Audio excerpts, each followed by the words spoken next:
एक दिन देवर्षि नारद प्राचीन वरही राजा के यहाँ पधारे और इन्होंने राजा से कहा, महाराज तुमने हजारों घोड़े और बकरों की बलि दे दी, उनकी हत्या कर दी। देखो आकाश मंडल में वही घोड़े और बकरे मुंह फाड़ फाड़ करके चिल्ला रहे हैं। ये तुम्हारे शरीर के मांस को नोचना चाहते हैं। प्राचीन वरही राजा की समझ में नहीं आया तो देवर्षि नारद ने एक बहुत सुंदर वृतांत सुनाया इन्हें। राजन, एक बहुत सुंदर वृतांत तुम्हें सुनाता हूं जिसका नाम है पुरंजन उपाख्यान। नारद जी कहते हैं एक पुरंजन नाम का राजा था, उसने अपने एक सखा को साथ में लिया। उस सखा का नाम है अविज्ञात। अमाने नहीं विज्ञात माने जानना, जो किसी के द्वारा नहीं जाना जाए उसे अविज्ञात कहते हैं। ये अविज्ञात कोई और नहीं, ये साक्षात परमपिता परमात्मा है और पुरंजन कहते हैं जीव को। ये पुरंजन नाम का जीव अविज्ञात नाम के सखा को लेकर के और एक सुंदर नगर की तलाश में वहां से निकला, तो इसे कोई नगर ही पसंद नहीं आया।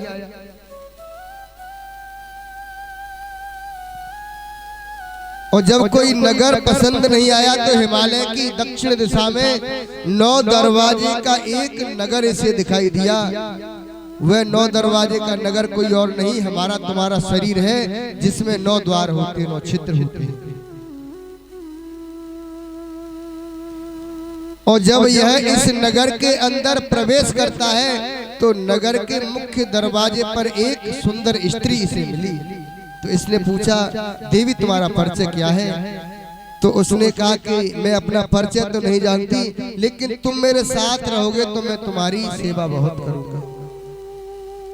वह स्त्री कोई और नहीं, हमारी और तुम्हारी बुद्धि है।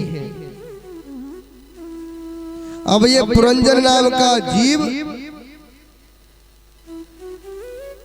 पुरंजनी नाम रख दिया उस स्त्री का, जो बुद्धि है हमारी, उसके प्रेम में इतना आसक्त हो गया कि वह अगर भोजन करती है तभी ये भोजन करता है, अगर वह रोती है तो ये भी रोने लग जाता है।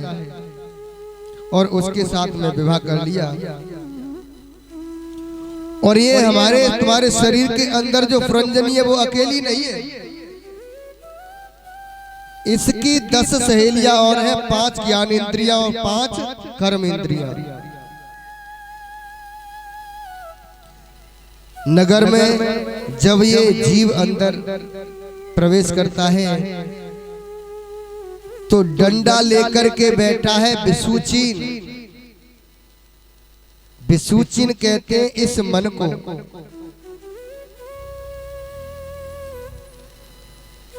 और ये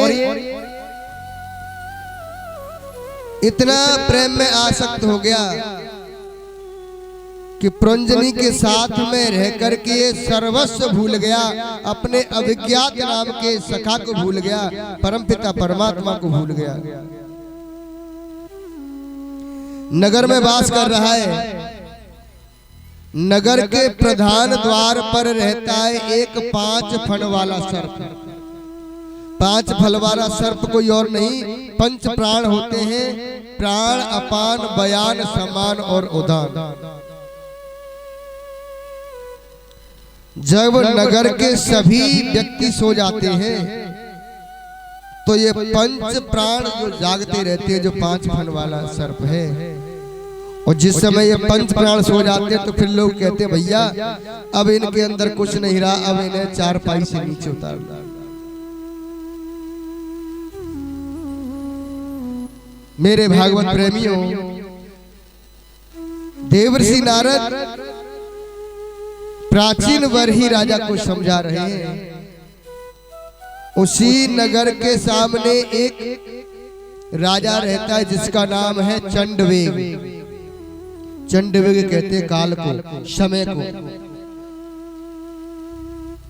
और इसने अपनी पूरी सेना लेकर के इस 9 द्वार वाले नगर पर चढ़ाई कर दी, जो हमारा तुम्हारा शरीर है। इनकी सेना में 720 गंधर्वणियां हैं। ये कोई और नहीं, ये रात और दिन होते हैं। साल के रात्रि और दिन मिलाकर के 720 इनकी सेना में है, चंडवेगी में। और जब पूरी सेना को लेकर के चढ़ाई की, लेकिन ये पंच प्राण जो है 5 फण वाला सर्प अकेला लड़ता रहा, तो इसने अपनी एक बेटी को साथ में लिया, जिसे कहते हैं जरा। जरा माने होता है बुढ़ापा। और जब जरा को साथ में लेकर के इसने चढ़ाई की, तो मनुष्य के जीवन की 4 घंटी बजती है। पहली घंटी बजती है, बाल सफेद हो जाते हैं। ये परमात्मा का पहला नोटिस है कि अब तो तेरे बाल सफेद हो गया, मेरा भजन करने लग जा। श्रवण समीप भय सित केसा, मनहु जरट पन असुपदेशा। नृप युवराज राम कहो देहु, जीवन जन्म लाभ किन लेहु। राजा दशरथ ने दर्पण में देखा, कान के पास में 2-4 बाल सफेद हुए, तो राम के राज्य तिलक की तैयारी कर दी। और इस व्यक्ति के चाहे 80% बाल सफेद हो जाए, फिर भी कहता है तेरा भजन नहीं करूंगा। किसी नाई की दुकान पर जाता है, कहता है ऐसा कलर कर दे कि पहले से ज्यादा काले दिखने लग जाए। जब दूसरी घंटी बजती है ना, आंखों से कम दिखाई देने लगता है, तो फिर डॉक्टर के पास जाकर के चश्मा टेस्ट करा लेता है। तीसरी घंटी बजती है तो 3200 दांत निकल करके बाहर आ जाते हैं। ठाकुर जी कहते हैं ये तीसरा नोटिस है, तुमने खूब अच्छे पकवान खाए, खूब रसना से रस स्वादन किया, लेकिन अब तो मेरा भजन कर लो। लेकिन फिर भी भजन नहीं करता, सुंदर दांतों का सेट बनवा लेता है। और जब चौथी घंटी बजती है तो कमर टेढ़ी हो जाती है, कमर से झुक जाता है। ये परमात्मा का चौथा नोटिस है कि अब तो झुकना सीख ले। तू कभी भी माता पिता के गुरुजनों के संतों के सामने जीवन में कभी नहीं झुका, अब तो झुकना सीख ले, मेरा भजन कर ले।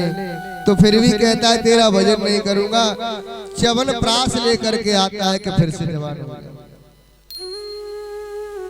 और जब चौथी घंटी बजती है ना, चौथी के बाद अब 5वीं घंटी नहीं, फिर तो सीधा घंटा बजता है, राम नाम सत्य हो जाता है।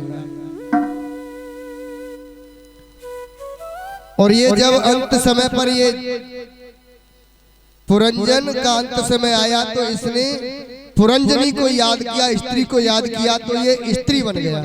अंत में जैसी जिसकी मति होती है, जो जिसे याद करता है उसी योनि में जाना पड़ता है।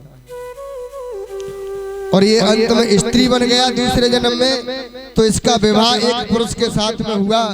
कुछ समय के बाद उसका पति मर गया, तो ये रोने लगा। और जब रोने लगा, पति के साथ में सती होने लगा, तो अभिज्ञात नाम का सखा आ गया और कहने लगे अरे भले आदमी, न तो तुम स्त्री हो ना ये तुम्हारा पति, मैं हूं तुम्हारा सखा अभिज्ञात और तुम हो पुरंजन। ये जीव और परमात्मा का मिलन है। इसलिए शास्त्र कहते हैं संसार सागर में रहो, लेकिन ऐसे रहो जैसे कीचड़ में कमल खिलता है। कमल जल के अंदर खिलता है, जल से एक क्षण के लिए बाहर निकाल दो मुरझा जाएगा, लेकिन जल की एक भी बूंद अपने ऊपर नहीं ठहरने देता। इसी प्रकार से हमें भी संसार में रह करके संसार को अपने अंदर नहीं आना चाहिए। परमात्मा के चरणों में प्रेम करना चाहिए, भक्ति करनी चाहिए।